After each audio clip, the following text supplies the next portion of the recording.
নমস্কার বন্ধুরা, আপনি কি ইতিমধ্যেই যুবসাথীর জন্য আবেদন জমা দিয়েছেন?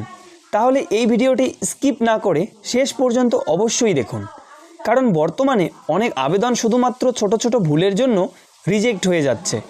আজকে আমি আপনাদের এমন 10টি মারাত্মক ভুল সম্পর্কে জানাবো যেগুলো করলে আপনার বাংলার যুবসাথী স্কিম এর আবেদন সরাসরি বাতিল হয়ে যেতে পারে। তো চলুন ভিডিওটি শুরু করা যাক। ভুল নাম্বার 1, অ্যাপ্লিকেশন ফর্মে আপনার নাম অবশ্যই আধার কার্ড এবং মাধ্যমিক কার্ড অনুযায়ী হুবহু লিখতে হবে। একটা অক্ষরও যদি আলাদা হয়, ভেরিফিকেশানের সময় আপনার আবেদন রিজেক্ট হয়ে যেতে পারে। তো এটা গেল 1 নাম্বার ভুল। 2 নাম্বার ভুল হচ্ছে জন্ম তারিখ, ডেট অফ বার্থ যদি মাধ্যমিক সার্টিফিকেট অনুযায়ী না দেন, তাহলে আপনার ফর্ম ভেরিফিকেশানে আটকে যাবে এবং বাতিল হতে পারে।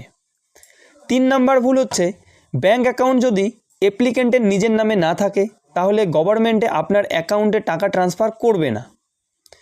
4 নাম্বার ভুল হচ্ছে ব্যাঙ্ক আইএফসি কোড ভুল দিলে পেমেন্ট প্রসেস ফেল হয়ে যাবে এবং আপনার অ্যাপ্লিকেশন বাতিল হতে পারে।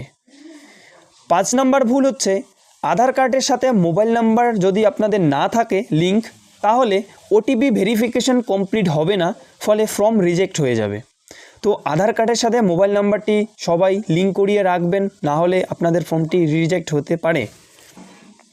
ভুল নাম্বার 6, ব্লার অথবা অস্পষ্ট ফটো আপলোড করলে আপনার অ্যাপ্লিকেশন ইনভ্যালিড হয়ে যেতে পারে। তো আপনারা যে আপনাদের পাসপোর্ট কালার সাইজ ফটোটি আপলোড করবেন, সেটি সুন্দর করে যেন সমান এবং সঠিক আকারে থাকে।